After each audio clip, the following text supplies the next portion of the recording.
और हम देखते हैं कि पीटर अब जवान हो चुका है और उसने अपनी बॉडी भी बढ़िया बना ली है, जिसको देखकर मारिया भी अब उसकी तरफ अट्रैक्ट होने लगती है। लेकिन फिर वो जैसे तैसे करके खुद पर कंट्रोल कर लेती है। उधर पीटर तो हमेशा से ही मारिया को पसंद करता था, लेकिन उसमें इतनी हिम्मत नहीं थी कि वो इस बारे में उससे बात कर सके। फिर एक दिन मारिया पौधों को पानी दे रही थी, तो वहाँ पर पीटर भी होता है जो दूरबीन से इधर उधर देख रहा था। तभी मारिया वहाँ पर कपड़े बदलने लगती है, जिसको पीटर भी देख लेता है और मारिया का शरीर देखकर वो उसकी तरफ अट्रैक्ट होने लगता है। वहीं मारिया भी कुछ कम नहीं थी, वो जब भी कोई काम करती तभी वो अपनी मदद के लिए पीटर को वहाँ पर बुला लेती, जिसके बाद काम के दौरान वो दोनों एक दूसरे को छूने लगते। लेकिन अब पीटर बहुत ज्यादा एक्साइटेड होने लगा था, इसलिए वो मौका देखकर मारिया को किस कर लेता है और वहाँ से भाग जाता है। वहीं मारिया को भी ये चीज बहुत अच्छी लगती है। आगे रात होते ही वहाँ पर बहुत तेज तूफान आ जाता है, जिससे इनका गार्डन पूरी तरह बर्बाद हो जाता है। वहीं मारिया बाहर गार्डन ठीक करने आती है और तभी उसके पीछे पीछे पीटर भी आ जाता है। मारिया देखती है कि उनका पूरा गार्डन तबाह हो चुका था, इसलिए वो पीटर से कहती है कि सुबह होते ही हम यहाँ से निकल जाएंगे। फिर सुबह होते ही वो सारी बातें फोन में रिकॉर्ड करती है। वहीं पीटर वहाँ पर उस ट्रैक्टर को लेकर आता है जिसको उसने ठीक कर लिया था, जो देखकर मारिया बहुत खुश होती है और पीटर को गले लगा लेती है। आगे ये दोनों ट्रैक्टर में बैठते हैं और बार्सिलोना के लिए निकल जाते हैं। फिर कुछ दिन ट्रैवल करने के बाद ये लोग बार्सिलोना पहुंच जाते हैं। अब वहाँ पर पहुंचते ही मारिया बार बार अपने डैड को कॉल करने की कोशिश करती है, लेकिन उसके डैड अभी भी उसका फोन नहीं उठा रहे थे।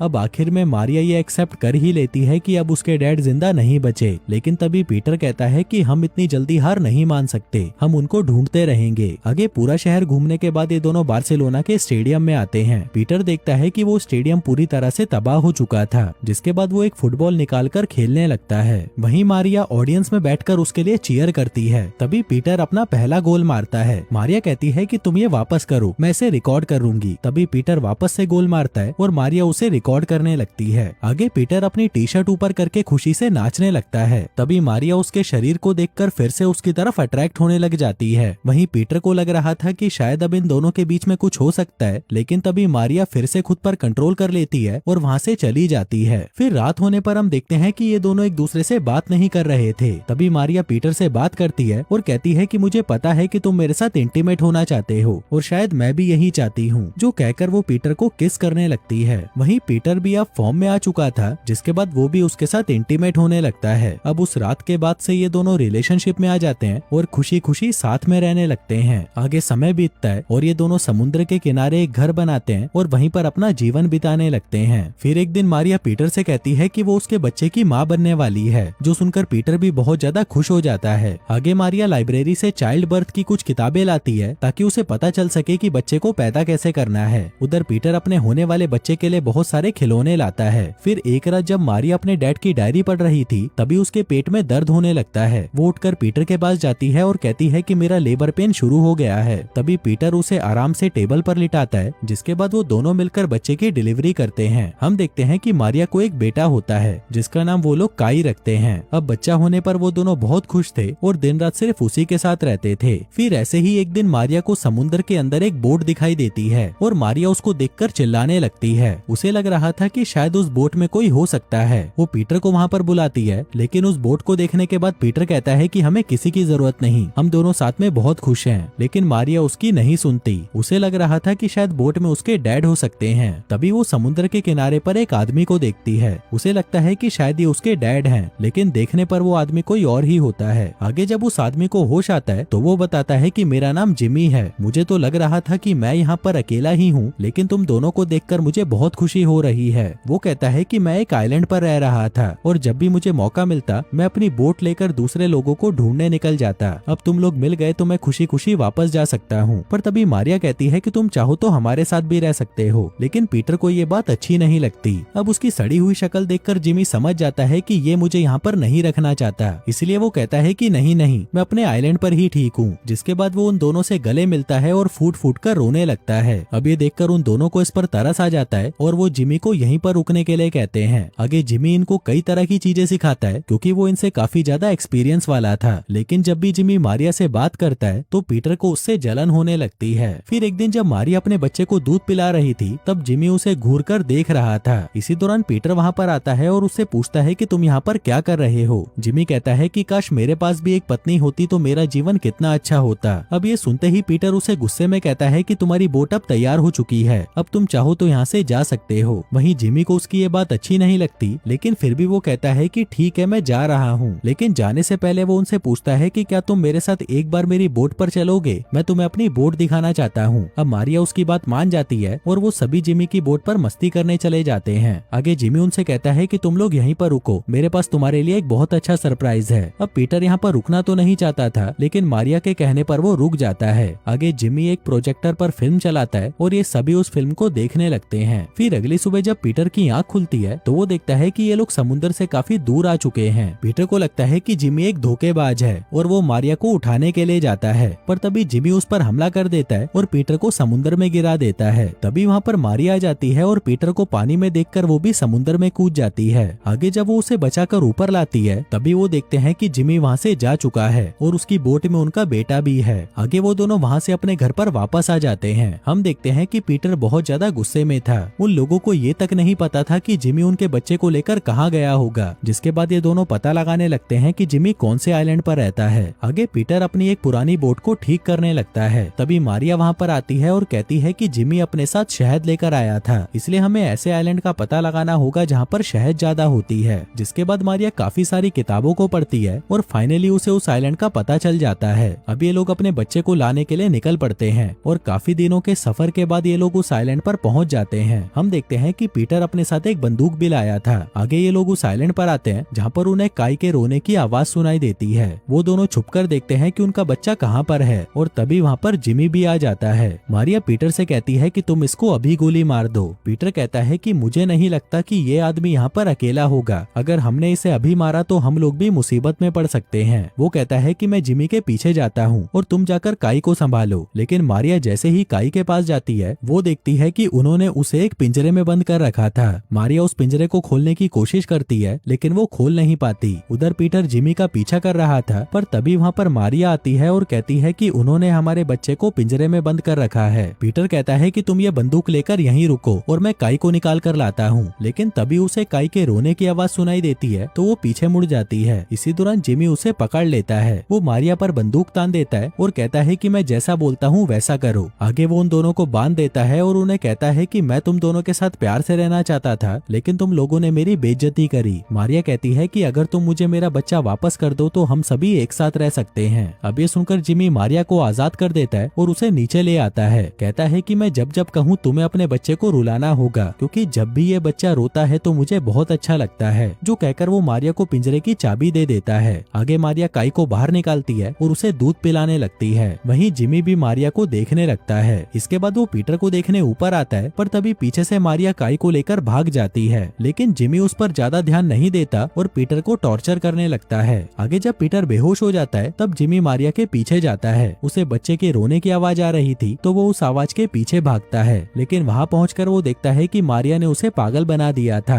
दरअसल उसने बच्चे के रोने की आवाज को फोन में रिकॉर्ड करके चला दिया था। उधर मारिया भागकर पीटर के पास आती है और उसे आजाद करने लगती है, लेकिन तभी वहाँ पर जिमी आ जाता है। मारिया जिमी को देखकर घबरा जाती है और कहती है कि अब तुम जो बोलोगे मैं वही करूंगी। जिमी कहता है कि तुमने मुझे धोखा दिया, जो कहकर वो उसके पैर पर गोली मार देता है। उधर पीटर एक चाकू से खुद को आजाद कर लेता है, जिसके बाद वो पीछे से आकर जिमी को चाकू मार देता है, पर तभी जिमी भी उससे लड़ने लग जाता है। वहीं मारिया उस बंदूक को उठा लेती है और जिमी पर पॉइंट कर देती है, पर तभी जिमी उसे एक मुक्के में ही नीचे फेंक देता है। वहीं पीटर एक औजार से जिमी पर हमला कर देता है, लेकिन वहीं जिमी भी पीटर को गोली मार देता है। अब क्योंकि जिमी बहुत ज्यादा घायल हो चुका था तो उसकी वहीं पर मौत हो जाती है। आगे पीटर काई के पास आता है और उसे आखिरी बार गले से लगाता है। इसी दौरान वहाँ पर मारिया आ जाती है और तभी पीटर नीचे गिरकर मारा जाता है। अब पीटर को मरा हुआ देखकर मारिया बहुत रोती है, जिसके बाद वो उसकी लाश को पानी में बहा देती है।